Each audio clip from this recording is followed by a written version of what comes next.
Ini juga orderan dari Tulungagung ya kak ya. Ini ada 1.200 piece. Untuk bahan paperbox sendiri kan pakai bahan itu.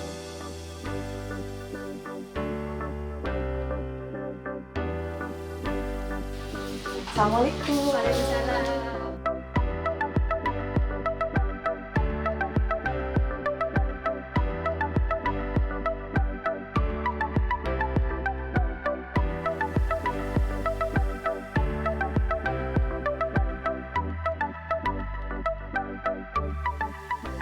Assalamualaikum warahmatullahi wabarakatuh. Selamat siang pendengar 94,6 Radio Pradeswara FM Tuban, pemirsa YouTube Radio Pradeswara FM Tuban. Kembali dalam Podio Podcast Radio untuk edisi hari ini ya, di segmen Sapa UMKM. Dan kali ini bersama owner Krawitan Souvenir, yaitu Kak Indra Wiji Murni, yang lokasinya Sobat Pradia berada di Desa Ketambul, Kecamatan Palang, Kabupaten Tuban. Kita sapa dulu. Halo Kak, selamat siang. Apa kabar? Alhamdulillah baik. Waduh, terima kasih. Alhamdulillah sehat. Terima kasih banyak sudah diperbolehkan kami untuk hadir di rumah dari owner Krawitan Souvenir di Desa Ketambul, Kecamatan Palang, Kabupaten Tuban. Di awal aku mau bertanya seputar souvenirnya. Sejak kapan sih usaha souvenir Anda ini atau souvenir pernikahan ini berjalan ini Kak? Boleh diceritakan? Kalau ini sini apa? Iya, ada pesannya. Kalau dimulainya tuh kisaran tahun 2018. Kisaran tahun 2018 itu baru mulai awal selesai kuliah, baru mulai asli ini. Mulai berdirinya Krawitan Souvenir. Tahun 2018. Sudah sangat lama pastinya ya. Iya, alhamdulillah. Alhamdulillah. Apa sih yang jadi motivasi awal memulai usaha souvenir pernikahan ini Kak? Boleh diceritakan juga. Kalau mulai tahunnya itu dari 2016-an Mbak. Cuman kalau 2016 itu masih belum aktif. Jadi benar-benar rumah itu 2018. Cuman 2016 itu baru bikin akunnya sebenarnya. Nah itu kenapa bikin souvenir itu karena dulu pas zaman kuliah itu sering main itu kayak di tempat di Jogja itu ada satu perkampungan gitu namanya, saya lupa namanya. Pokoknya di Jogja itu ada satu perkampungan itu hampir semua pengrajin souvenir. Hampir semua penduduk situ pengrajin souvenir. Dari situ aku baru mulai kepikiran kayaknya seru juga kalau di Tuban bikin seperti ini. Saya bilang gitu kan ke teman saya. Habis itu dibantu bikin akun Instagram sama teman-teman, dibantu buat tanya-tanya ke penduduk sana juga, dibantu kayak survei harga di Jogja juga. Di sana. Habis itu baru udah. Tapi masih belum bisa fokus, soalnya masih kuliah. Masih kuliah baru 2018 baru survei di Tuban. Baik, luar biasa sekali ya. Lama juga ini ya untuk membangun dari Krawitan Souvenir sendiri. Kalau boleh tahu jenis-jenis dari souvenir pernikahan yang diedarkan ini jenisnya apa saja ini Kak? Kalau souvenir banyak banget. Ada kalau tapi kalau dulu awal-awal kami souvenir itu lebih ke kayu-kayuan Mbak. Jadi kayak centong, talenan kayak gitu. Cuman kalau sekarang alhamdulillah barang-barang impor banyak sekali kalau sekarang. Kayak termos, botol, mangkok kayak gini, terus kayak ini botol sabun kayak gini. Lagi rame sekarang. Yang seperti mana nih? Yang mana nih? Kalau yang lagi rame sekarang tuh kayak mangkok ini kayak gini, terus mangkok sakura ini. Atau ini juga lagi rame Mbak kalau yang ini. Wah, iya ya, lagi banyak yang suka. Apa sih keunggulan produknya Mbak Indra sendiri Krawitan Souvenir dengan dibandingkan oleh kompetitor yang lain ini? Apa? Ciri khas saya sendiri lebih ke desain sih Mbak. Sebenarnya kami banyak juga maaf ya Mbak. Ini kami banyak lebih mengunggulkan kayak ini custom box Mbak. Jadi ini kan bisa customer langsung dari kayak desainnya ini nggak pasaran Mbak. Jadi kalau custom box ini kayak ini orderan dari Kak Ivan dan Kak Rosa dari Surabaya. Karena di sana juga alhamdulillah banyak ya Mbak ya. Tapi mungkin tertariknya sama desain dari kami kayak gini. Ini jadi lebih ke custom box sih Mbak, kami yang lebih rame. Yang paling jauh dari mana ini Mbak? Apakah cuma dari di Tuban atau luar kota? Kalau sejauh ini dari Papua yang paling jauh. Papua. Wah, luar biasa dari Papua. Apa sih yang jadi target utama dari usaha jenengan ini? Mulai dari usia? Istilahnya tuh semuanya deh. Semuanya. Semuanya. Baik, baik. Lalu gimana caranya Kak Indra sendiri untuk menjangkau calon pengantin atau wedding organizer sendiri nih? Gimana? Kalau dulu kami cuma fokus di Instagram. Instagram, tapi alhamdulillah baru jalan hampir 2 tahun ini kita main TikTok. Lebih ke pemasaran sih, bukan kayak Facebook kami kurang mbak. Lebih ke Instagram sama TikTok. Instagramnya boleh di-spill? Boleh. Gimana? Kerawitan souvenir guys. Ya, Kerawitan Souvenir. Kalau TikToknya juga sama? Sama. Juga Kerawitan Souvenir. Kak, kalau boleh tanya strategi pemasaran yang digunakan ini online atau offline? Kalau online tadi ya lewat Instagram dan pemasaran lewat TikTok. Kalau offline-nya sendiri apakah sulit atau bagaimana caranya? Strategi yang dilakukan? Kalau offline memang kami tidak ini kurang baik. Tapi juga banyak ya. Banyak yang datang ke sini, tapi kan tetap darinya dari online. Untuk platform yang paling efektif untuk memasarkan produk ini dari Instagram atau TikTok yang paling besar omsetnya yang mana ini? Kalau sekarang TikTok. TikTok. Kalau sekarang TikTok. Boleh di-spill dong kalau TikTok per bulannya? Kalau TikTok itu kan sebenarnya kami bukan pembelian via TikTok ya. Bukan.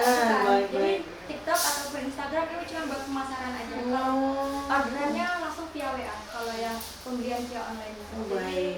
Nggak lewat TikTok. Bukan lewat live atau bukan. Oh, jadi seperti itu. Apa sih jadi tantangan terbesar Kak Indra dan Kerawitan Souvenir dalam menjalankan usaha ini? Ini kan gak gampang ya pastinya ya. Gak semua orang juga bisa memegang dari produk yang satu ini. Silakan. Apa ya mbak? Kalau tantangan terbesar itu sebenarnya nggak ada yang terlalu besar juga. Nggak ada tantangan besar juga sih kalau buat tantangannya. Paling kayak misalnya kalau kayak kadang itu kita udah custom kepercetakan lebih ke situ sih mbak. Kalau kayak misalnya ini kan terus tiba-tiba nggak sesuai, jadi kita harus bikin ulang lagi seperti lebih ke sana sih mbak kalau tantangannya. Kalau secara prosesnya udah dinikmatin aja semuanya. Lalu gimana nih Kak Indra untuk mengatasi pesanan dalam jumlah yang besar dan tenggat waktu yang ketat? Nah, gimana tuh? Kalau kami memang PO-nya lumayan lama sih mbak. Kayak gini kan PO kami minimal kalau dalam kota masih 1-2 bulan masih bisa lewat. Cuman kalau untuk luar kota kami batasnya 3 bulan sebelum hari H. Meskipun ya ada kayak gini tahun depan juga yang udah masuk juga ada tuh. Ada. Jauh-jauh hari sudah mulai WhatsApp untuk ini juga lagi kemasnya ini tahun 2026 buat Februari. 2026 sudah pesan sekarang. Udah ya. dari kemarin makanya udah dikemas. Aja. Oh, luar biasa sekali ya. Soalnya udah ikut deadline-nya di bulan Agustus ini. Pernah gak sih Kak Indra mengalami komplain dari para pelanggan dan gimana sih cara mengatasinya? Pernah. Ya. Kayak gimana tuh bisa diceritakan? Jadi lebih ke biasanya tuh komplain itu lebih ke waktu pengiriman mbak. Jadi kadang itu kita udah dari sini udah prepare udah semuanya bagus, cuman kadang ya itu mungkin buat apa ya kayak buat evaluasi buat kami juga. Waktu pengiriman nggak kami kasih bubble wrap. Jadinya, nah itu ekspedisinya mobilnya bocor, jadinya barangnya basah. Ada rusak ya. Baik. Berapa sih kisaran harga souvenir yang jenengan tawarkan sendiri? Kalau di Google boleh nih, yang mana? 5.000 sampai 8.000-an lah. Cuman memang ada beberapa souvenir yang memang buat ke IP memang lebih cuman kalau rata-rata hampir semuanya tuh 5.000 sampai 10.000-an lah. Yang mana tuh yang 5.000 tuh? Kayak ini nih 4.700 nanti udah dikemas semua mbak. Oke, yang seperti ini. Kayak ini nanti udah dikemas paper box, ini juga lagi kemasan, ini juga lagi dikemas ini. Kalau yang ini Kak, yang ini kan lagi ngetren ya. Berapa ini? Itu 10.000 nanti udah dikemas nikah, udah lengkap pita, udah lengkap thanks card, semuanya udah lengkap. Semuanya sudah lengkap. Gimana sih seorang Kak Indra atau juga dari Kerawitan Souvenir untuk menentukan harga jual souvenirnya? Apakah dari box berapa atau gimana ini? Kita lebih kayak bisa nanti kita ambil dari harga barang, terus harga kemasan, nanti jasanya juga. Baru nanti ada sedikit keuntungan. Baik. Nah, untuk sistem pembayarannya selama ini Kak? DP 50%, nanti lunasannya waktu barang udah siap. Pernah nggak sih ngalami ya kan orangnya nggak DP, tahu-tahu nggak jadi pesan? Belum pernah. Soalnya kami nggak ya. Kami kalau nggak DP kami nggak proses. Oke, kalau nggak DP nggak proses, bener ya, secara profesional nanti ya. Apakah Kak Indra juga memiliki karyawan atau juga punya kayak karyawan freelance di sini? Bisa Ngambilnya dari mana karyawannya? saudara sendiri sih Mbak. Yang yang di depan rumah ini, yang rumah itu depan itu. Jadi kayak dibawa pulang ke rumahnya, dikerjakan di rumahnya keluarga. Tetangga? Iya, saudara Mas. Saudara, masih saudara, sekitar gitu ya. Baik, kisaran berapa karyawan yang dipekerjakan di sini? Kalau ini kan yang pasti itu kan satu Mbak, yang pasti itu satu, yang kemas cuman satu ini ada mertuanya. Umurnya satu keluarga. Iya, satu Oke, keluarga. luar biasa. Ada mertua, ada anak, masih ada saudara yang itu di situ juga. Iya. Bersatu ya. Oke, bagaimana perkembangan usaha ini Kak dalam 1-2 tahun terakhir? Kalau dalam 1-2 tahun terakhir ini alhamdulillah baik Mbak. Makanya tadi yang saya bilang kita main TikTok itu alhamdulillah pemasaran dari TikTok itu memang cukup baik sekali. Lalu ini Kak, terkait dengan omset sendiri nih, aku mau tanya omset gak apa ya, jangan bisik-bisik biar orang lain juga terinspirasi nih sama Kak Indra. Berapa nih Kak omsetnya nih Kak per bulan? Kalau omset kan naik turun ya Mbak ya. Cuman kalau omset itu ya lebih dari UMR Tuban lah. Lebih dari UMR Tuban. Dikalikan ya. UMK Tuban ya. Dikalikan ya seletanya ya sampai dengan 1 bulan. Nah, Kak, kalau modal awal untuk membuat souvenir, kerawitan souvenir ini berapa Kak? Sampai sekarang omsetnya besar segini nih. Kalau saya ingat-ingat, kalau awal itu sekitar 2 jutaan. 2 jutaan awal menghasilkan banyak Alhamdulillah. pundi-pundi, luar biasa. Siapa sih yang jadi tokoh inspiratifnya sampai memulai usaha seperti ini? Apa yang memotivasi seorang Mbak Indra? Aku mau jadi pengusaha ini aja, gitu. Dulu yang waktu jalan-jalan ke Jogja itu. Oh itu ya, yang menginspirasi awalnya. Jadi kayaknya seru juga nih jualan souvenir kayak gini. Lalu alhamdulillah suksesnya. Apa harapan atau target usaha dalam 1-3 tahun ke depan ini? Targetnya yang belum tercapai tadi? Kalau targetnya, kalau ini aku bilang target tahun ini ya Mbak. Kalau target tahun ini tuh sebenarnya kalau berarti target tahun ini berarti ininya tahun kemarin ya. Pengiriman ke Papua. Nah, dulu pengen banget ya Allah semoga bisa pengiriman Papua. Alhamdulillah awal tahun kemarin pengiriman realisasi Papua. Ya, realisasi, baik. Kalau target besarnya kayaknya bismillah semoga nanti punya toko offline. Oh amin, jangan undang kami lagi ya. Punya tempat produksi sendiri. Kan kalau bicara tentang perkembangan ini, apa yang paling dibutuhkan seorang UMKM ataupun pemula biar jadi kayak panjenengan ini? Survive-nya gimana? Tipsnya kayak gimana? Apa ya, lebih ke jangan jadikan hal kecil itu jadi besar gitu pokoknya. Itu aja sih, pokoknya gak usah ngeringin omongan uang. Nggak usah ngeringeke omongannya uang ya. Pokoknya maju terus tanpa mundur gitu ya. Nah, kalau harapannya untuk pemerintah Kabupaten Tuban terhadap UMKM sendiri seperti apa ini Mbak? Harapannya kalau buat UMKM, buat pemerintahan Tuban untuk UMKM ini salah satunya ini Mbak. Ini saya setuju banget, jadi dibantu promosi. Nah itu karena sekarang kan zamannya lagi digital semua ya Mbak. Ini harapannya memang bagus banget program ini, saya suka. Ini kedepannya lebih ke yang daerah-daerah banyak banget UMKM seperti saya yang masih pelosok ini dibantu seperti ini, ada alhamdulillah banget. Semoga kedepannya semakin luas lagi. Saya itu dulu. Kalau awal-awal itu saya ikut pengiriman sendiri semua Mbak. Pengiriman sendiri, ya ada kurirnya maksudnya? Iya, tapi kadang masih motoran sendiri semuanya. Awal-awal. Tahun berapa itu Mbak? Tahun berapa ya, itu? bisa dibilang sebelum corona. Kan habis itu corona kita berhenti.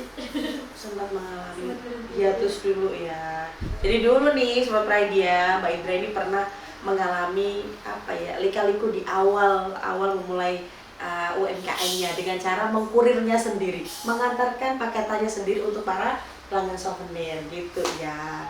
Jadi seperti itu. Kalau sekarang sudah ada kurir-kurirnya kan ya? Bukan itu paket. Oh iya karena pengiriman jauh. Paket. Kalau buat pengiriman sendiri, kalau dulu awal-awal kan masih wilayah Tuban ya Mbak ya, wilayah Tuban dan wilayah Tuban sih dan sekitarnya. Kalau wilayah Palang belum malah. Kalau sekarang alhamdulillah luar pulau Kalimantan, Jambi itu kayaknya alhamdulillah udah sering banget sekarang. Yang paling sering malah Kalimantan, Jambi. Kalau wilayah Jawa Tengah, untuk tahun ini sendiri wilayah Jawa Tengah, Jakarta, Tangerang, Bandung itu alhamdulillah. Bekasi itu alhamdulillah sekali. Surabaya itu lagi. Sampai dengan saat ini kerjasama dengan wedding organizer atau juga pihak ketiga ini seperti apa, dan siapa saja yang jadi pihak ketiga dan jenengan ini, atau kolaborasinya dengan siapa? Kalau kerjasama sama wedding itu sama WO itu kita ada satu, cuman nggak yang selalu. Jadi misal kita kerjasama sebenarnya gini, misal mbaknya WO-nya banyak hubungi saya, nanti customernya langsung dikasih nomor saya, lebih ke situ sih. Lebih ke situ, luar biasa sekali. Nah, biasanya berarti kalau rame-ramenya pesanan ini di musim budgetan saja ya, Mbak? Pernikahan aja nggak sih, atau apa ini biasanya? Kalau souvenir ini kami misal kayak bukan cuma pernikahan sih Mbak. Sekarang itu alhamdulillah, karena kalau mungkin di sini masih belum begitu, cuman kalau kayak di daerah-daerah luar tuh kayak souvenir buat 1000 harian tuh souvenir alhamdulillah banyak gitu. Ada. Kalau kayak misal minimal pemesanan kan kami 100 pieces Mbak. Jadi kalau di bawah 100 pieces belum bisa. Baik. Ini Mbak Indra atau Kak Indra ini awal memulai masih kuliah atau udah kerja, atau memang saat itu ingin merintis usaha atau gimana awalnya? Kalau awal bikin akunnya pertama itu waktu masih skripsi. Baik. Itu keluar kerja ikut orang 2 bulan.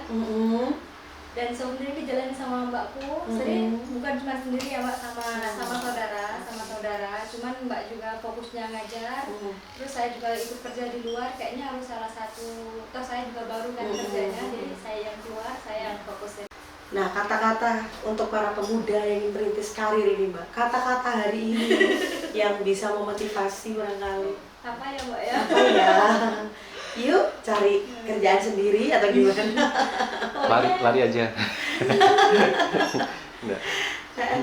Yang bikin kamu nyaman, jalanin, gak usah dengerin apa kata orang. Udah itu aja sih Mbak. Pernah nggak sih dulu sempat ada teman atau yang lain kerja kok kayak gitu, mungkin enggak ya? Banyak. Oh, itu yang memotivasi jenengan barangkali. Iya, itu banyak. Jadi kayak dulu kan yang tadi saya bilang kan awal-awal kan kita jualan centong kayu. Mungkin karena itu barang-barang yang saya dapatkan dari Jogja ya Mbak ya, centong kayu, talenan, terus kayak gerabah-gerabah dari tanah liat itu.